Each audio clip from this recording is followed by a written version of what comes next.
The police shooting death of Michael Brown was a flashpoint of America's biggest divides, race and class. The aftermath in Ferguson has been widely covered. The violence and looting have underscored some of the core issues that beg to be addressed.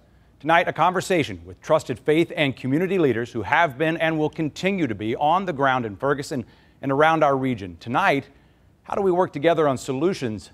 So stay tuned.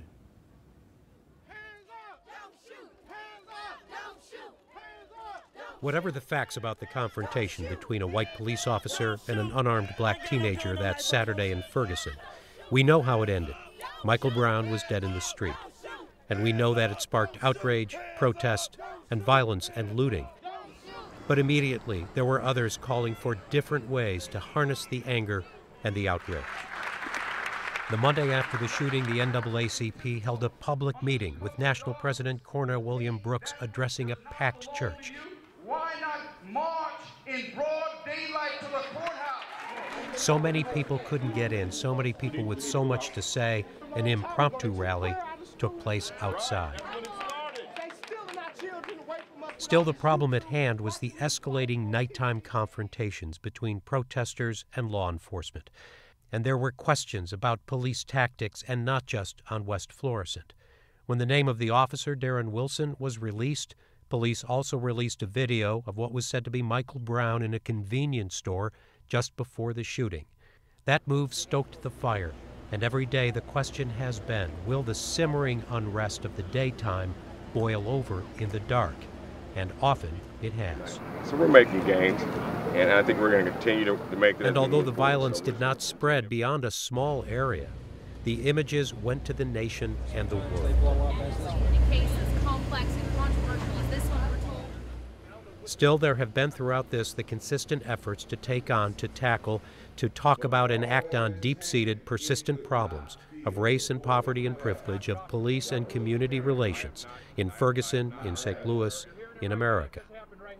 Many, of course, have already made up their minds, have already convicted or exonerated.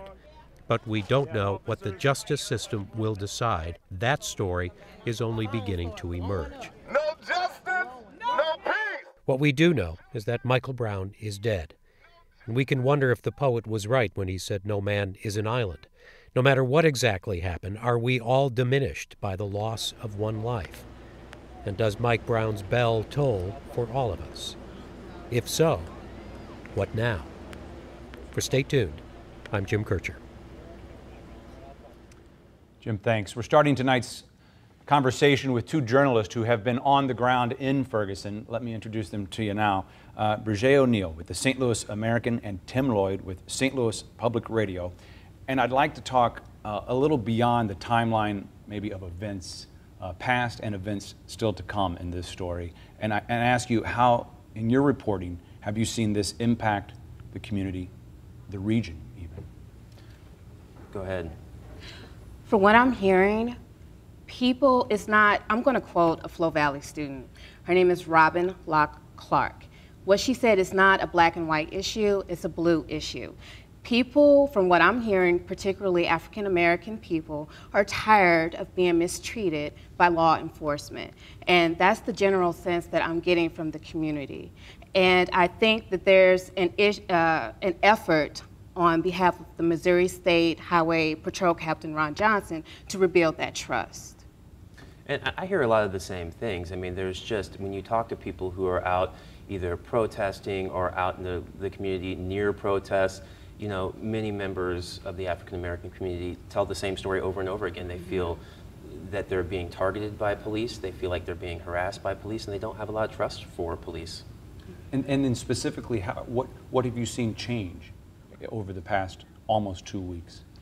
Well, in Captain Ron Johnson's leadership, I've seen him engage with the community in an effort to rebuild that trust. You see him on TV shaking hands, listening to the community's concerns. I personally asked him about allegations of police being harassing peaceful protesters, and he said that he has dealt with that issue. He wouldn't elaborate, but he is making those steps to make it better. That's what I've been hearing. I hear a lot of change, you know, calls for change, systemic change.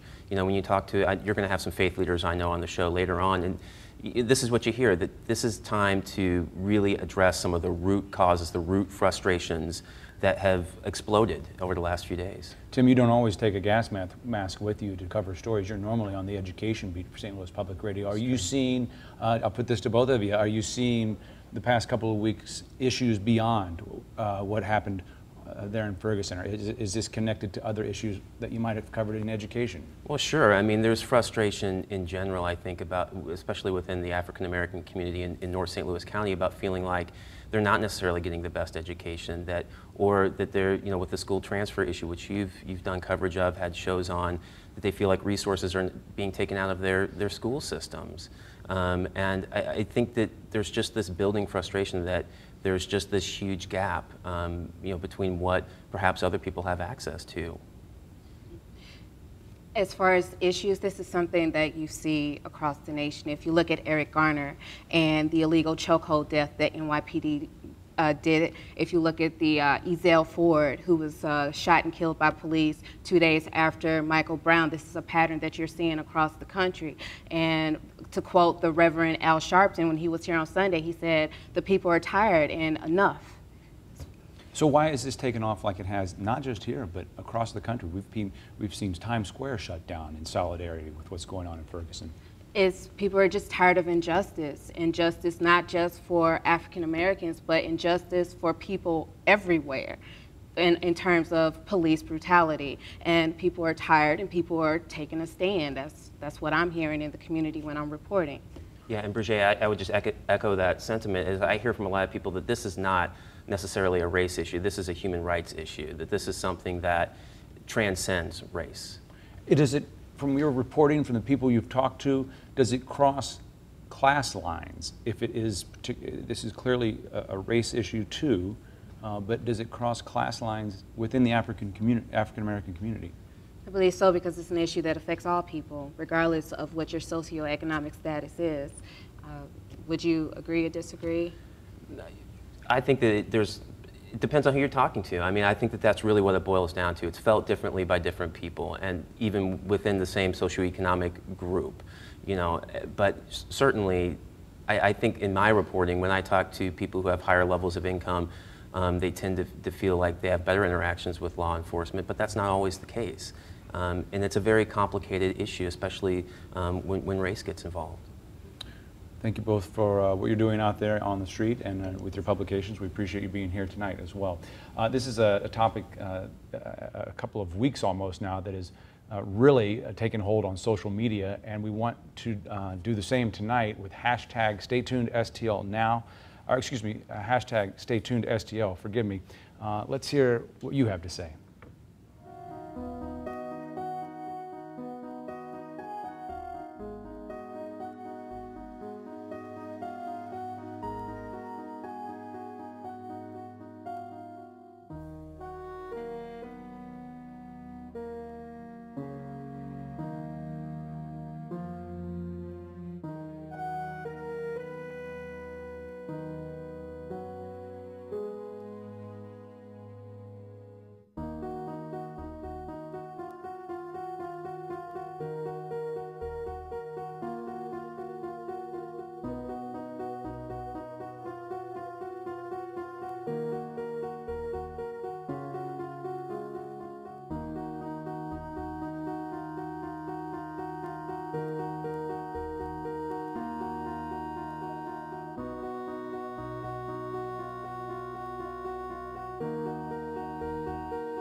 Let's dive right in, talking about solutions. Let's not waste any time. First, let me introduce our guest, Reverend Starsky Wilson, St. John's United Church Deaconess Foundation, Reverend Tracy Blackman, Christ the King United Church of Christ, and Reverend David Girth, Metropolitan Congregations United. Before we begin our discussion here, the 9 Network's Anne-Marie Berger went to Ferguson to talk with a cross-section of community members about how they're responding.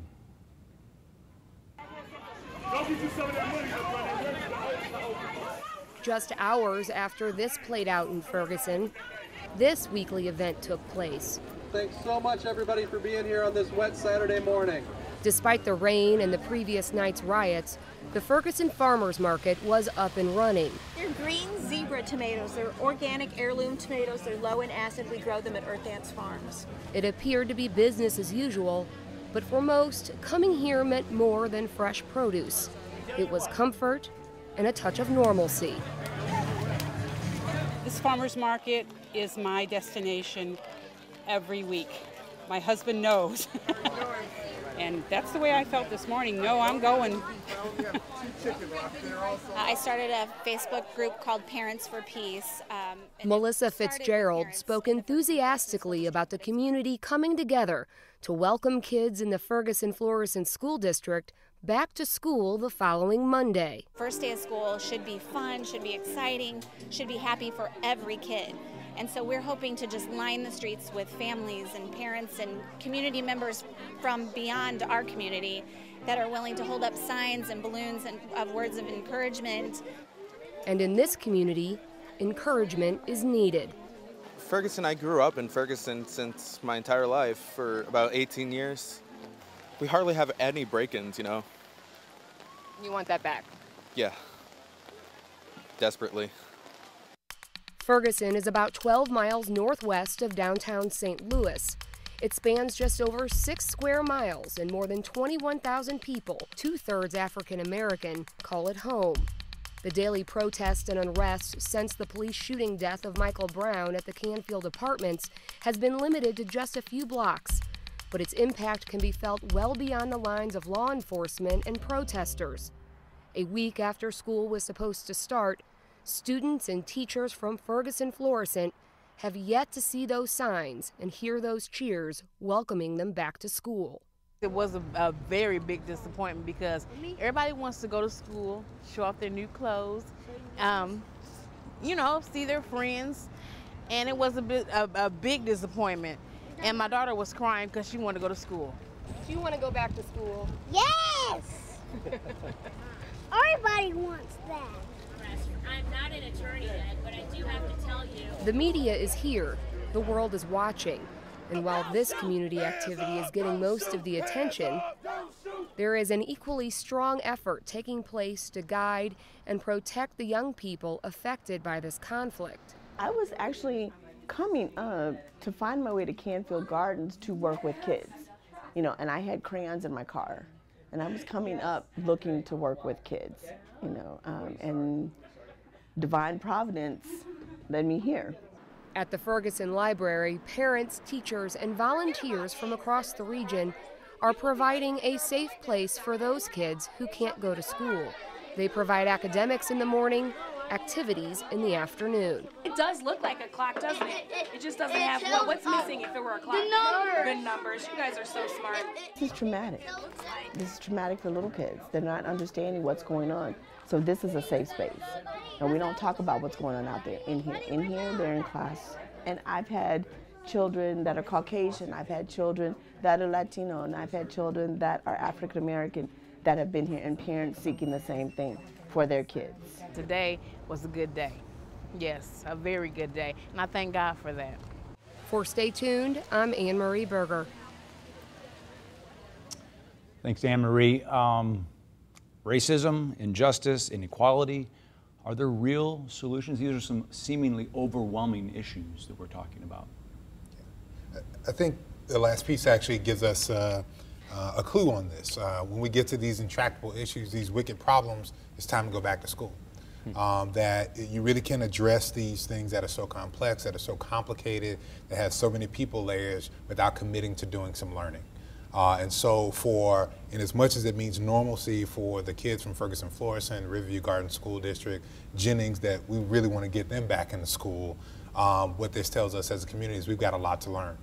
So we've got to do some self-reflection. We've got to get into studying what our own privileges mean, meaning the elements of white privilege that have shown up in this, in the definitions, the elements of middle-class African-American privilege, where we are very much disconnected even from the narrative of Mike Brown, and our own history. When we talk about what the community has been doing, the supports that we have once had in place to make sure we had community policing and we had social structures that reflected, leadership structures that reflected the communities. We don't have many of those supports anymore, and we haven't taken the same kind of intentionality about it. So in some ways, we've got to go back to the playbook that we've had before, because we have seen better days than this. This is one of our most challenging hours. So I think we got to go back to school. We've seen better days. Have we taken a step back? I actually think we've taken a step forward. And I know that sounds very controversial, but these issues, racism, these deep issues that we're dealing with, have been pervasive for a long time. And so it's the unrest that is a step forward, that now many people are looking at this as though we're looking at a window into Ferguson, a window into this small subdivision. I would challenge that to say that it really is a mirror. Right. It's a reflection of our community, it's a reflection of our very souls. And so for me, it's a step forward, a tragic incident that, tragic in and of itself, but is now being used to make not just Ferguson, not just St. Louis, but the whole nation look at what happens when people are oppressed. So this openness that's here to go back to school, I mean, what does that look like? Like I think we're all really clear that we were just saying back in the group how much we're all still grieving and in shock, and a lot of people are processing that in a lot of different ways. What I've seen over the last few days in the churches don't move like speedboats. Churches move like oil tankers. It takes a while to get up to speed, right? And the question is whether we'll get those oil tankers moving, and other community institutions, neighborhoods and schools and so forth. Will we get them moving while this window is still open, or will we let it shut before we get there? And I think the opportunity to learn is through really listening in our communities, listening to folks in our pews who are really struggling, and not let it sit, but actually pay attention to the mirror that's held up in front of us. Can we actually? And I tell you what I'm hearing from labor leaders, from faith leaders, all over. We don't want to let this go. We don't want to go back where we were. That was not peace. That was the illusion of peace. We actually need to dig deep, and I think people are ready to do that. So if somebody wants to get things to get back to normal, what do you say to someone who might say that? We need a new normal. Yeah. We need a new normal. Just a few days ago, when we were worried that violence would erupt in the streets again, I opened the church for all night long as an alternative for people, whether they were in the streets or not, but just wanted to be together. And only about a dozen people showed up, but they were black and white, as far away as Kirkwood, and I live in Florissant. My church is in Florissant. And after we prayed, and it was just a quiet place, no programming, there began to emerge this conversation about race, this conversation about privilege. And I just threw the question out, why are you here? And not allowing people to escape into what was happening in the streets, not allowing them to escape into what might happen in the justice system. Tell me, why are you here? Why would you drive all the way from Kirkwood at 11 o'clock at night to be in this place? And we began to tell those stories, and what began to emerge is that we've become so different, so distant from one another, that we don't really know one another. You know, some people said, I'm here because I feel guilty and I don't know what to do. Some people said, I'm here because it's an alternative to being out in the streets. We began to have those conversations about what it's like to raise an African-American child in St. Louis, about what our roles are in terms of whether or not you have privilege in certain areas or not. It was a sacred moment just to have that conversation. How do you have those sacred moments when you're not opening the church in the middle of the night because of the crisis mode that we're in? How do we have these conversations going forward when the crisis presumably is past? I mean, one thing that I heard on Sunday visiting churches was that when you talk about the normal, that some of us, we have to keep saying us, I think. The us has to get bigger, right? People were saying, I don't see myself in the future in my community. And there's this tremendous pain and fear about that. And there's an alternative. I'm sorry, say that again. Explain what you mean. They don't see themselves in their community. This is the reality in the church on a normal Sunday before this happened, because the churches, most of our churches are struggling. And so people look back and they say, the church when I was raised my kids, that church isn't here anymore. So every time they walk in, they feel like there's a sense of loss. And so when there's this kind of expressed frustration and tension and violence in the community, it just makes people feel even more like they're cut off. There's no place for them. But the alternative is to broaden at us. And if I can see that the people around me, whoever they are, who might be different from me, they've come from a different place, or if those are my people, if the us is the people that are around me, then I have a new legacy. And my community can live forward in new ways that might be actually exciting for me if I open myself up to them. So I think, how do we create that excitement? How do we create the space where people can be courageous to build new kinds of communities that we have never had, and would change the world if we had them here in St. Louis? Can we do that? I think we can. We've got to capture the embrace that we have right now. I was so Antonio French, who has through his really courageous kind of citizen journalism bounded on the national stage. Alderman here. of the 21st Ward in St. Louis. Absolutely. He posted a picture on Twitter yesterday, and of course he has like 1 million Twitter followers now. Posted a picture yesterday of him between Maria Chappelle-Nadal and Jamila Nasheed hugging and kind of hamming it up. And he says, for those who know St. Louis politics, this couldn't have happened 2 weeks ago. And those of us who follow politics closely understand clearly what he means. Well, I immediately looked at that and said, well, you know, if you look at most of the pictures of these clergy gatherings and these prayer vigils and these protests that have faith leaders and faith communities, that couldn't have happened 2 weeks ago either. So the question is, can we capture this embrace? Remember what it feels like. I mean, it really does require some reflection on these moments and digging into these pictures and saying, you know, I never stood, Pentecostal assembly in North St. Louis City never stood side by side and locked arms with folks from First Congregation in Webster Groves, with folks from Unitarian Universalist Church in the city. And to say, but that felt good and that was right. That's what the church's mission is about. So from a faith community perspective, remember that the mission brought us together, and perhaps find spaces where we can do mission together in the future.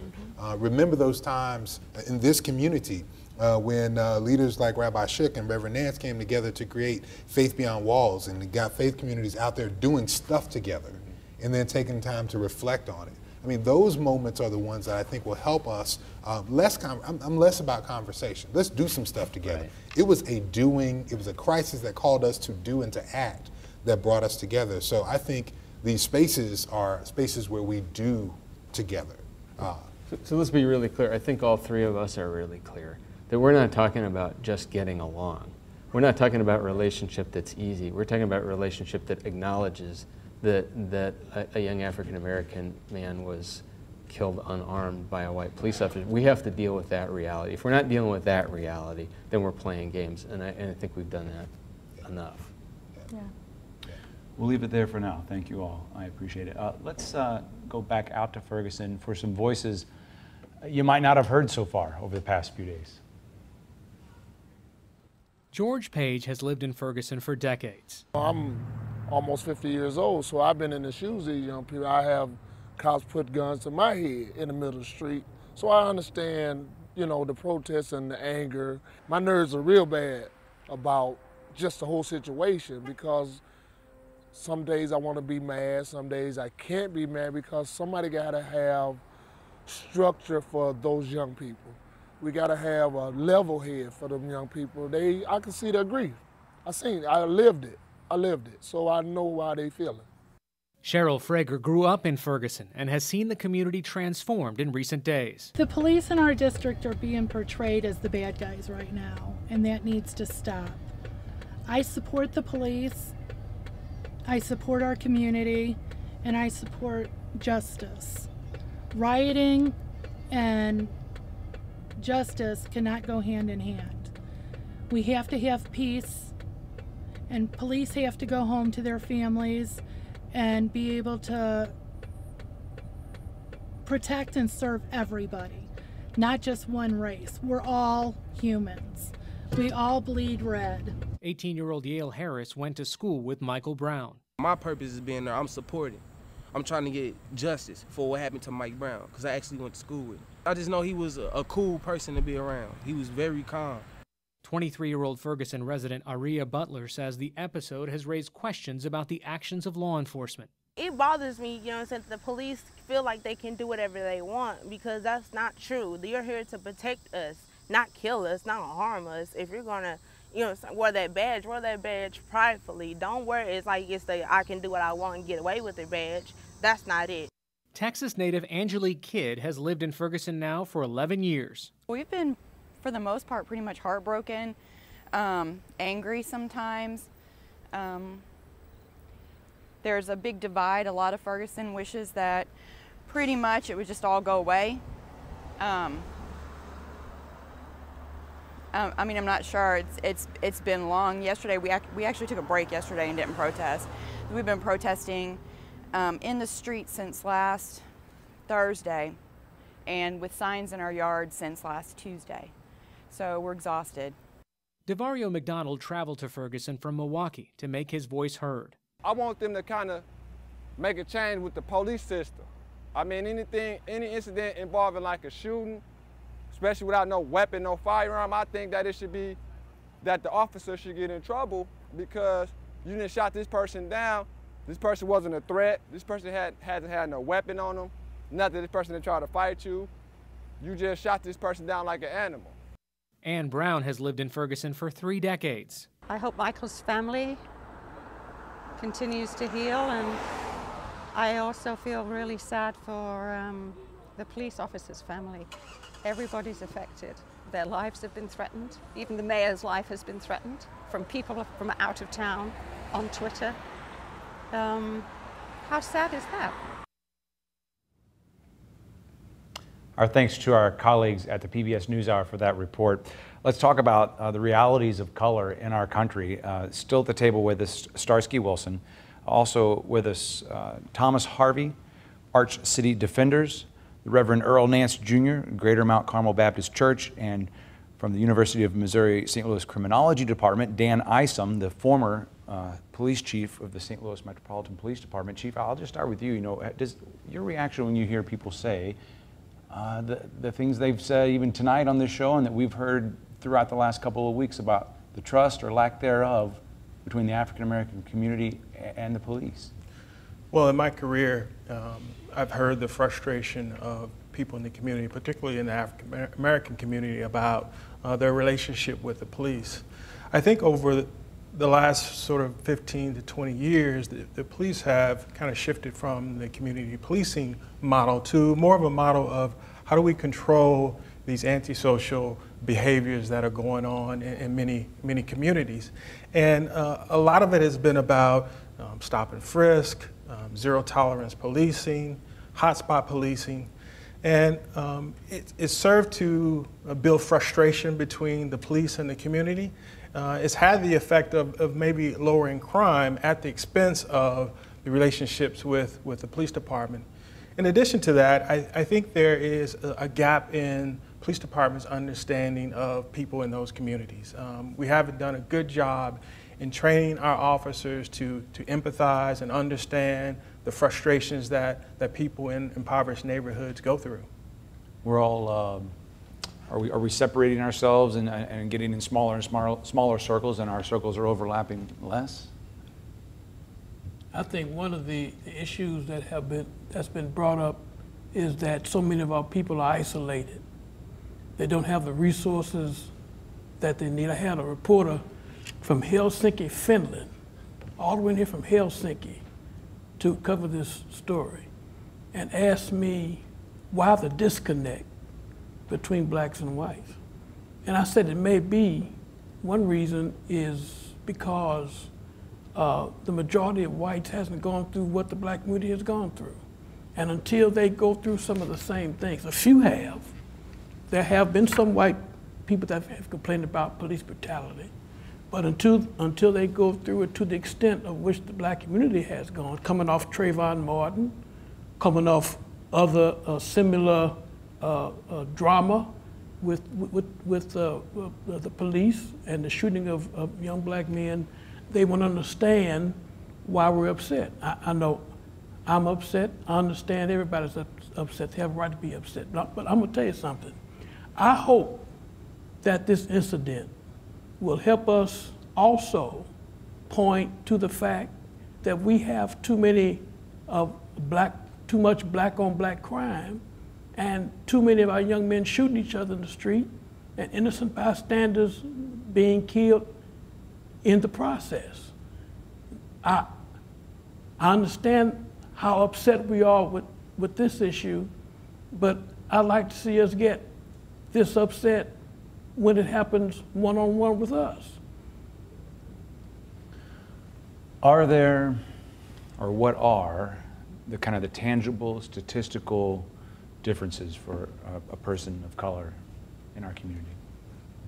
So my organization just put out a report, a white paper studying some of these documents, and it summarizes many of the Attorney General's reports on racial disparities. It's a racial disparity index citing the disproportionate number of African Americans who are stopped in Ferguson and Florissant and Belridge, and you name a small municipality in that region, and you're going to find those numbers to support it. And I can't quote those numbers off the top of my head, but what I do know is the clients I represent believe they're being stopped because they're black, they're being hassled because they're poor.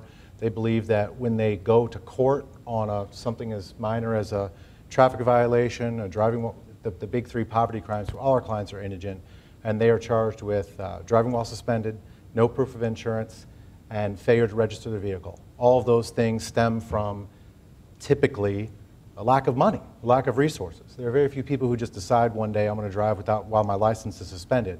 They continue to drive because they have to get to work, and they continue to operate their vehicle even though it's not registered because there isn't a comprehensive public transportation system here in the city of St. Louis, in the region.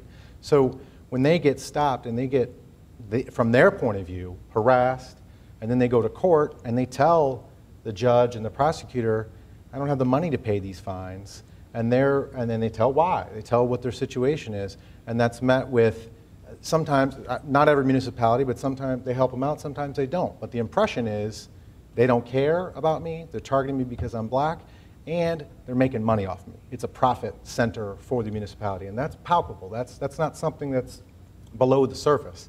You ask a single question. We've had our interns go out to the courts and just say, what are you here for tonight? And their response is, this municipality is making money off me. It's because of the money. Now that's not the case in every municipality, but it's something that our clients believe. Whether or not that's true, I can't get into the mind of what's going on in an officer or a judge or a prosecutor. That's what our clients believe, and that contributes to the distrust and some of the underlying tensions we're seeing manifest in Ferguson. Well, I think that points to the fact that this is more than a problem with just the police. Certainly the police has its responsibility in repairing the relationship, but it's more of a systemic problem that we're dealing with in terms of the frustration of poor people or African American people in these communities, because it's much more complex than just the police not having the right attitude or harassing individuals.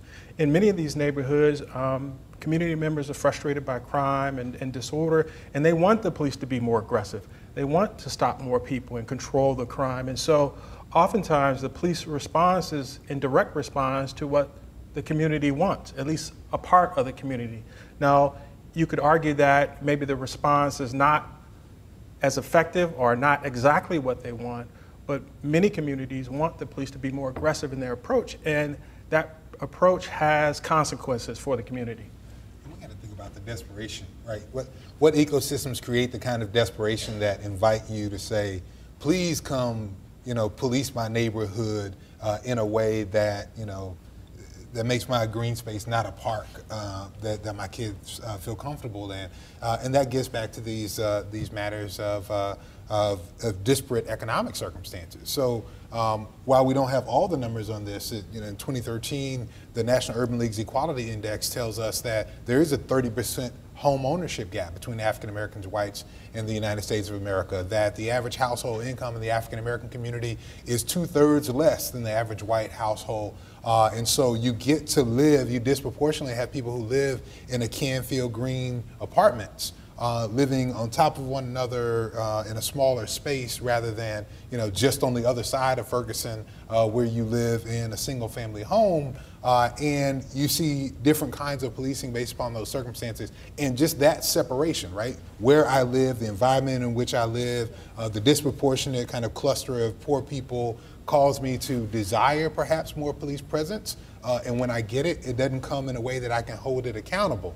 Whereas if I live on the other side of Ferguson, then I go to different schools. I'm in a different school district. I'm Riverview Gardens versus Ferguson Florissant. And I see policing happening differently. I heard a woman yesterday say policing is different when she looks out her backyard. She sees people being stopped disproportionately. When she looks on the other side of her house, she knows that police are more friendly. And so she decides to take one road out of her house because she knows that she's going to be treated better by the police as she goes through that part of her neighborhood. And I think it speaks to the isolation you were getting at before. The other thing I got to say, the isolation also causes us to have some clarity about this matter of black on black and white on white crime. And I apologize if I've coined a phrase because we never hear white on white crime. But what we have is worlds where crime is based upon your relationships. And so I think the last time I looked at this, it's been about a year or so, that homicides and murder rates within the white community was somewhere about 85%. It was a white person who did it. In the black community, it was about 87 to 90%. It was a black person who did it. Statistically insignificant difference here. So there's something about our language to talk about black on black crime that we have to be a little bit careful about, that it's really about relational crime. It's about people that we know. And if our communities are separate, then we'll have those statistics look the same. So we have to be careful about that language just because I think it has the effect of criminalizing black youth in a way that calls for some of this distance from police as well. Chief, I just really quickly want to ask you, because I know you probably can think in your head of a lot of good cops. I saw a white officer giving a black reverend a ride to a protest yesterday in Clayton. Can you give us a quick peek inside of a police department? Is this discussed? Are these kinds of issues taken seriously? Are people talking about this? Well, I think police departments are similar to the general community. Race is a very difficult issue to discuss. Anytime you bring up race, people start to think of being a racist, and nobody wants to be coined a racist. It's a frightening thing to be designated as that type of person, and so you try to have these conversations about race, especially in terms of racial profiling, but it becomes a challenge for organizations to really get at the root of it. Honestly, we need to be able to have people to have open dialogue without being attacked.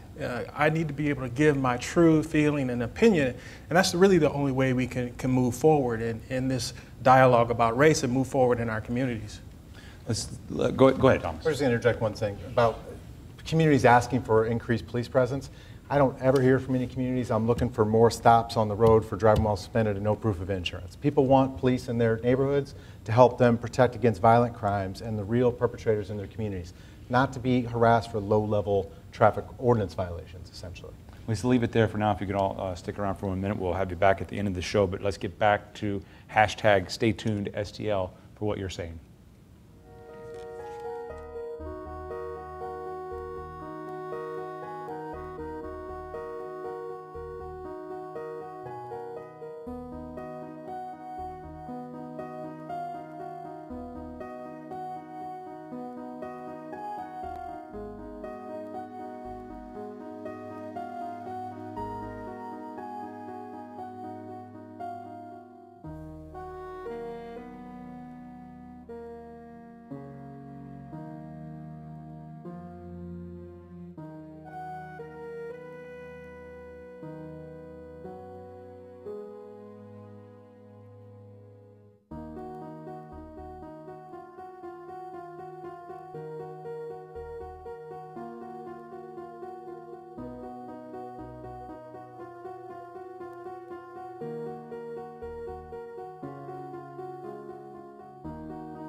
This table is specifically about our young people.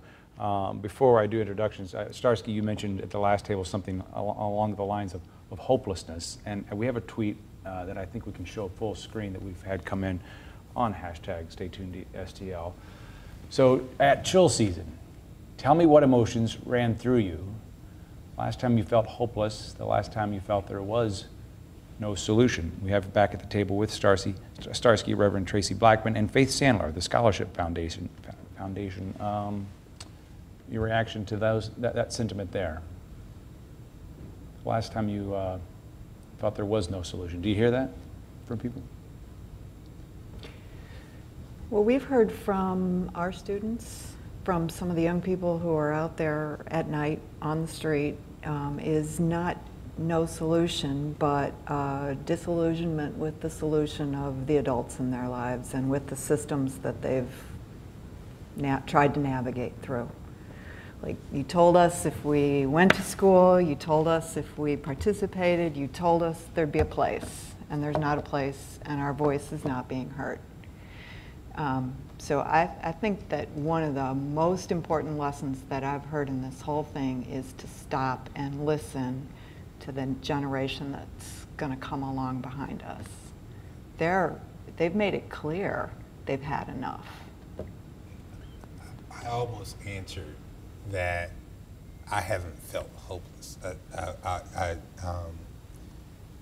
I've gotten so comfortable with the privilege, right, that I thought, oh no, but actually it was when I was 15 or 16 years old when I last felt hopeless, and it was after my brother was shot, and I didn't really appreciate what it meant to go to school. I was in a magnet school for public service and law. I'd get up 4 days out of 5 and get drunk before school. I'd go to school, I'd pass out in first period class sometimes, wake up in the nurse's office.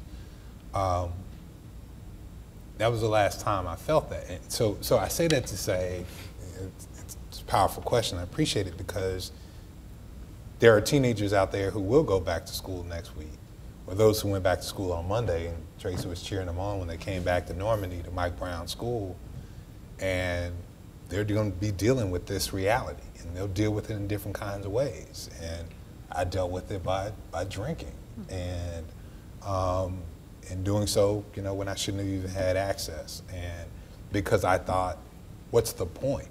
If I'm not gonna, maybe I make it through high school, but my brother wasn't a bad dude. He wasn't doing bad things. He was hanging with his friends. So what's the point, right? What did you do in that situation? Well, you presented in a way, I presented in a way that illustrated my trauma. And the reality is, we are all traumatized. Anyone who saw, it is not natural that someone see the innards of a body laying on the street. Mm-hmm. And the entire community of Canfield Green saw that. And many of us saw it on social media or saw it on television. And we're going to respond to that trauma in some way. And perhaps we will slip into hopelessness because of it. And we have to find ways in communities to help us with that. And my prayer is for young people and that they don't respond to that in the sense that I slipped into. What was the difference for you? I went to some counseling. There at school, there were resources of a social worker and a counselor who I ended up having to go to twice a week, particularly over the course of that year.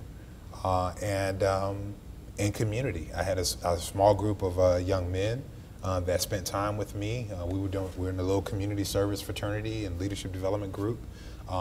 When I got home to my living room for when my mom told me about my brother, they were all in my living room. And so this group of positive young African-American men surrounded and supported me. The church surrounded and supported me. And I got some good counseling. And that's going to be required for some young people in this situation, and honestly, some adults too. I mean, we got adults and children who got tear gas last week, who are civilians, and they're experiencing trauma. And so those young people are going to require some presence, some professional support, and some communities of love and encouragement in order to make it through this? I think I didn't want to think about that question. I have two black sons. They're 23 and 24, and they still live with me. They're both in school. They get stopped frequently. We live in a neighborhood where they're not expected to live. One has a neat haircut like Starsky, and the other one has dreads down his back. Like me. Yeah. Both very brilliant young men. And I've been out in this battle from the beginning, almost every day, and my young men have not. And so just a couple of nights ago, they came in late, I came in late. They called every day to say, "Mom, are you safe?" So I asked my oldest son, I said, "Why haven't you been out to protest?" And he said, "Because you're protesting the wrong thing." I said, "Explain." He said, "All I hear is you want justice. You want this police officer prosecuted." He said, "It doesn't matter who the police officer is. It's the system that's oppressing me. And until you ask the right questions and you hold up signs for the right thing, I'm not coming out there because my rage will erupt." That's a sign. That Twitter comment makes me recognize I've been grieving that. I've been grieving that my child feels like that. But I didn't have a name for it. And I think that's also a form of hopelessness, that he feels that no matter what he does, and if you're not an African American, I have a daughter who's 27, and we had the conversation about the fact that she got into this big argument with her brothers once because the police pulled them over, all three. And they weren't speeding. The police said, well, there was a car that committed a crime and it was silver, and they were in a silver car. My daughter, who is very much like her mother, went on this rant about, you have no justification to pull us over, and what kind of car was it? And she said her brothers were terrified, and she didn't understand, you know? And then they asked her brothers to get out the car, and she said, don't you move. I'm the big sister, you don't get out of the car. They can't make you get out of the car. And they literally, she saw the tears in their eyes and stopped because they said, you're gonna get us killed. That's not even a reality that my daughter has. And they're in the same house. This is why things can't go back to normal. This is why your comment earlier about some amount of gratitude that we've gotten to this place is because our young people know how the system has failed them. This is not 1960 anymore. These are young people who grew up with a promise thinking that things were going to be different, but it still matters where you're born, where you live in this town, what your outcomes might be, and that's wrong. It's just plain wrong. So I think young people's rage is not, I mean, certainly to respect the family and the loss in our community of one young man is important, but it's actually, for young people, I think much more about acknowledging where we really are and being truthful about where we really are as a community. On Twitter, the new normal that you all are talking about is getting a lot of traction. Is that possible to not go back once the time passes? It's possible, but we have to address these systems and we have to put structures in place that help us do it. So I was encouraged by the visit and the conversation, and I pray there's massive follow-through to the words of Attorney General Holder on yesterday. I was just about to say that. You know, community-oriented policing and the supports that can come from the Department of Justice, if they really get in here and to assess the way our police departments work throughout the region, really assess the systems and supports and structures they have in place, not just for teaching and learning and training officers, but also holding them accountable, and bring the weight of the Department of Justice, which can bring suits against police departments who have this kind of disproportionate uses of force, disparate policing practices that show up. Those things need to happen, and as a community we need to engage them so that we put some of the structures in place. Civilian review boards we need to put in place. There actually need to be penalties for municipalities where we can document this disparate, these disparate stops based upon racial lines. Unless we put those systems in place, then we won't see a new normal. Otherwise, we're just wishing and dreaming. Let's hold it right there for 1 second. We're going to do a quick check-in with social media so we can get everyone back at the table. We'll pick up right when we come back.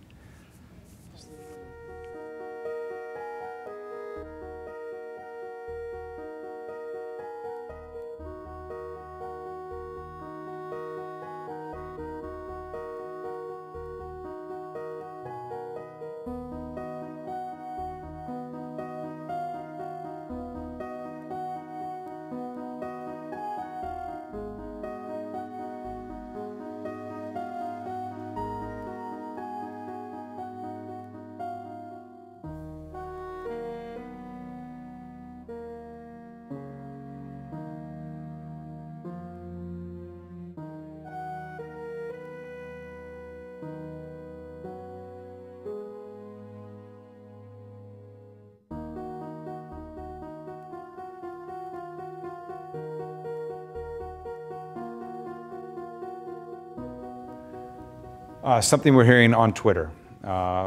St. Louis has the chance to change the country. That's a tall order. Do we think that's from the person we see right there on the screen, Jador Kennedy, at Jador Kennedy. St. Louis has the chance to change the country. How do we do that? You know, one thing we can do is to sort of reimagine what community policing looks like for St. Louis and for the nation. We talk about community policing as a partnership, and a true partnership means that is the community involved in the hiring process of police officers? Are they involved in the promotion process? Are they involved in the policies and procedures that police departments put in place? Do they have some mechanism of complaint and oversight over police departments? What does it look like when a person is arrested and they don't have the means to pay their fine? Do we continue to issue bench warrants over and over again and they continue to get arrested, or there's another way to deal with that? So we've sort of dumbed down community policing to simply getting out in the community and talking to people, which is very, very important, creating that dialogue between people. But there is a larger conversation about what does it really mean for the community to be a partner in policing and keeping safety. How do we change the country? I think we change the country if we realize this is one of those moments. I was, last couple of days I've been in conversations, I was reminded that someone said, well, we've never been here before, it's largely a group of African Americans. I said, yeah, if we think about the fact that we have been here before, it may be helpful. In 1917, East St. Louis race riots, we created a platform that has been so sustainable that has lasted 100 years. It's called the Urban League of Metropolitan St. Louis. It's impacted has demonstrable impact on the African American community since then. Will we be so thoughtful, so creative, so intentional that we put some kind of infrastructure in place to change the next 100 years for African Americans in this community? And I challenged a friend of mine who works in City Hall and said, you know, I know that the mayor, you know, our mayor talks about being a world-class city again, and we can, but the reality now is we've got nothing but the Arch and Ferguson. So unless we recognize that the international narrative for St. Louis for the next 2 generations is the Arch and Ferguson, then we will not be a world-class city again. And the only way to do that is to say we have learned so much from Ferguson. The only narrative we have is to say we learned from Ferguson so much that we transformed how we did everything. We transformed how we did community policing. We transformed how we did public education. We transformed how we did transportation-oriented development to make sure it got to neighborhoods, to keep people connected because we learned from Ferguson. That is our only hope. Lit over 70, nobody's gonna remember that. They're gonna remember the Arch and Ferguson, so we can only hope to learn these lessons and demonstrate that we have become world class because we responded to the most intractable issues in this community and in this country. Do you think everyone will be on board? Will everyone be pulling, Reverend? I certainly hope so. I think this is a defining moment in the history of our metropolitan area. You know, we've had these wounds for so long. And someone said that St. Louis is not known for rioting. We've gone through the death of Martin Luther King. We've gone through a lot of things in history, and St. Louis was the only one that didn't riot. Well, it's happened now, and it exposes that there's something wrong. And so we need to listen to each other.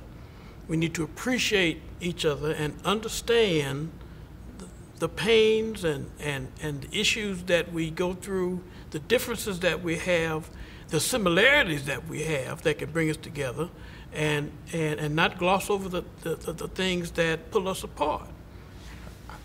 I want to be hopeful that we will want to do that, but I'm really afraid that my worst fear in the world is that the case is going to play itself out how it plays itself out, right? And there's going to come a moment when a bunch of money is going to pour into this community from the federal government, from private foundations, and they're going to say, let's get a table of people who know what's going on in St. Louis from the community to tell us what to do. And we're going to assemble the same group of people that have been sitting around this table for the last 40 years, not addressing those problems. If we don't get some of those leaders who are out there protecting those stores from some people who are directly impacted by what we're talking about, it'll be the biggest failure in this city, in this region. Let's keep talking at staytuned.9net.org and on the air. We're going to be talking about this many more times, including next week, so we hope to see you back here then. Thank you all very much.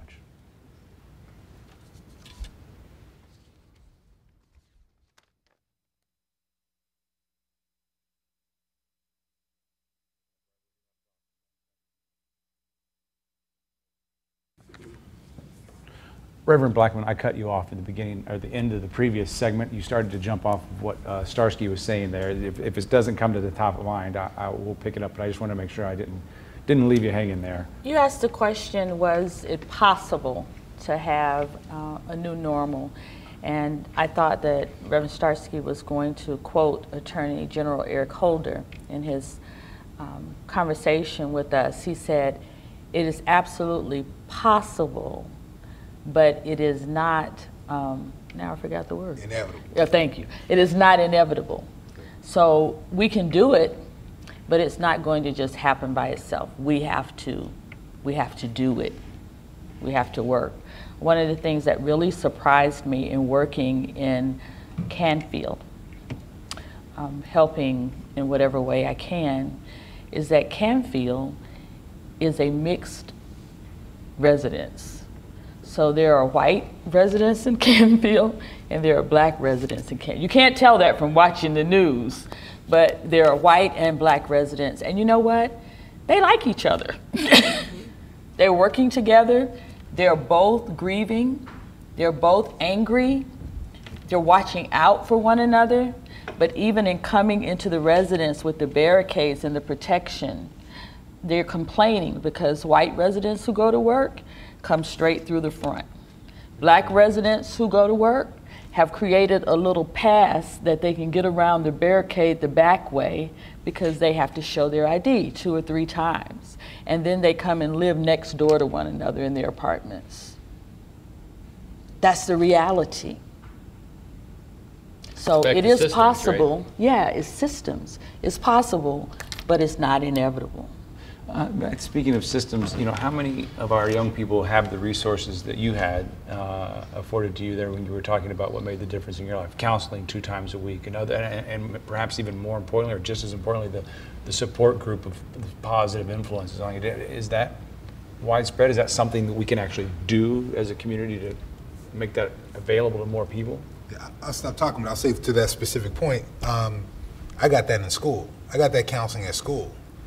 So those supports were available, but when we go through school years like the last few that we've been through, when we start pulling social workers out, That's a system where that delivery should be available, and it should be available at scale. If you live in St. Louis County right now, because of the St. Louis County Children's Services Fund, you get an IEP, you have free access to counseling services. You live in St. Louis City, you don't have the same. You live in some other districts, you don't have the same. So what does it mean to have that for every student in the region? That's not a high cost. We've got taxing authorities that are taking care of children in 5 different municipalities here. The question is, why aren't we providing the same thing at scale? So, and for the record, at that point, I was, 5 kids, single mom, catching the public school bus to school. So not the same privilege my boys have now, but embed those things in the system because all kids should have them. Well, what Starsky is talking about, the counselors, we had that when I was in school. I'm a child of the 60s, though. That was a different era. In those days in the city, you had over 100,000 students in the school system. And we had the resources to have that. Now, school districts are wrestling with diminished budgets, and they're having to make decisions about what to hold on to and what to cut. And unfortunately, some of the things that may be cut can directly help and affect the young person. Listen, another thing, we're in the faith business, so we have to have hope. If there's no hope, then there's no chance. Those oil tankers you talked about that move slowly, correct me if I'm wrong, but I've heard it said before that Sunday is the most segregated day of the week. Is there something to be said about that? So here's the thing about, I've been thinking about this for a while.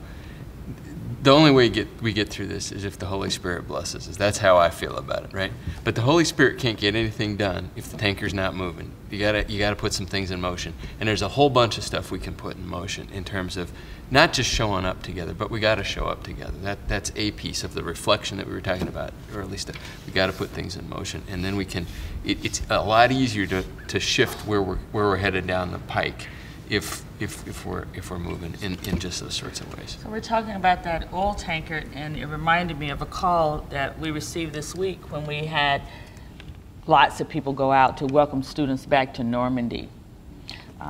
One of the parents called me and said, "It's great that you guys were out here with signs, but how about some counselors in the classrooms with teachers who are going back to classrooms that they can barely manage by themselves, and now everyone is dealing with an issue that no one's talking about?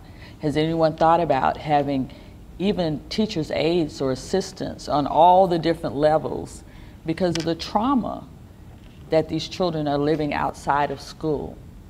And it's good that we said welcome back. But so, a hopeful sign, I'm sorry, I didn't mean to interrupt you, Tracy. A hopeful sign is one of our nonprofits in this community, the Diversity Awareness Partnership, put together trainings, really just about how to facilitate conversations about race, and they've sold, for free, but they've sold out of every training. They keep having to add more.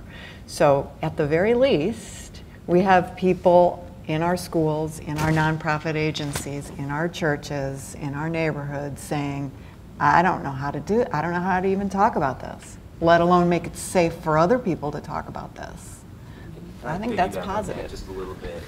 And so, I've spent probably the last 10 days up in Ferguson every day around, where the protests have happened around West Florissant. And I can tell you, and I'll just editorialize, I'm a reporter here, so I'm kind of trying to be quiet and listen to what people are saying, but just to editorialize, when the microphone goes away, I've had, in my life, more honest conversations about race when the microphone goes away than at any other point in my life. I mean, college, grad school, whatever. And to me, that makes me hopeful. If there's one thing that makes me feel really positive, it's I can sit next to someone who doesn't know me, who I just asked a bunch of questions to about a painful event, and when the microphone goes away, we just start talking. And that to me that's pretty powerful. Yeah, I think I learned the last 10 or 11 days, I don't know what I don't know. Yeah, totally. How does that, I mean, I'm glad that's happening. I'm hopeful that those conversations are happening. And I don't see how that changes the structures we have in place. Having those conversations, and as much as I appreciate the fact that we would have some diversity training and some sensitivity training, that doesn't change systems that are in place already. If we hire, one of the solutions that's been proposed is to hire a couple additional African-American officers in Ferguson. That's a welcome first step. But the system that's in place it doesn't sometimes matter what the individual actor is doing if the structure is set up to disproportionately impact people who are poor and communities of color. And that's what we have to focus on at some point. So how does that become an issue that a politician wants to take on? Well, I don't know, but that's part of the structure too. If the only response, if the only constituency that matters is the one that can write you a big check, it will never change, right? I mean, and these are the poor people are going to always be overlooked. That's something we have to look to ourselves and talk about, like how do we address that issue? I don't have the solution for that. We focus on what's going on in the courts, and it cuts across a lot of different areas. But the truth is, these are people with limited voice, right? These are not folks who get in front of a camera, in front of a politician very often to make their case made. And even if they do, it's quite frequently just for a photo op. It's not for a moment to really bring about some real change in people's lives. Can I ask a question of the chief? You know, so much of policing is a judgment call. And so I'm just wondering, from your perspective, having these conversations out in the open, do you feel like that, at least in terms of law enforcement, that could change some judgment calls when things have to be decided in the blink of an eye? Well, I think law enforcement itself has to be wrapped into these conversations with the community. I think that the crisis in Ferguson is a window or example into maybe what we should look like in terms of policing moving forward. You know, what I saw out there with the leaders, faith leaders, other political officials, is that they became the voice of those people who were out there protesting. They became the voice of the disenfranchised. And they used that voice to press back on the establishment. This is what we want. This is how we want our protests to be policed. And that was a real strong and powerful voice. They did that together. And that could be the same voice that continues on as we move forward. That voice can come out there and say, this is what we want government to look like. This is what we want our police force to look like. This is what we want our laws to be shaped like. And I think that is a real example of what the community could be like in the future. So I want to respond to what Tom was saying. I don't think it has to be that people who are on the short end of the stick don't have a voice.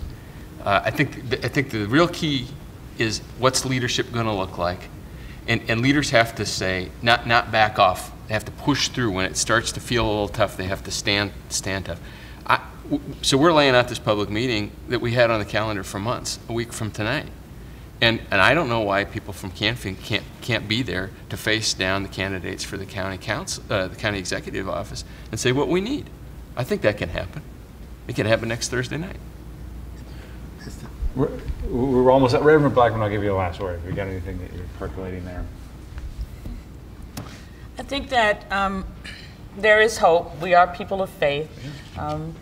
There is hope, and we have become the voices of the people of Canfield, and so now what are we going to do with that? And so what you see happening now in the faith community is that we're attempting to help Canfield have the courage to be their own voice. So we gathered a group of citizens. I have a dozen. Someone else was doing it and I didn't know they were doing it. We're going to put them together and try to develop a neighborhood association in Canfield that will involve the police, involve all of the structures, and give them the courage. They have the words, they're brilliant. Give them the courage to be able to speak to power, knowing that we're going to go with them. So what does it look like if those of us who are sitting around this table, we always get to go into boardrooms and to nonprofits and ask for money? What would it look like if when the cameras are gone and that money starts to pour into Ferguson, what would it look like if when that table is convened to say, what does Ferguson need? That each one of us took the responsibility to say, I'm going to take somebody from Ferguson with me. I'm going to take somebody from Canfield with me to that table, and I'm going to create space for their voice. Thank you all very much. We will continue to hopefully create space for voices right here at this table. Thank you. Thank you, guys.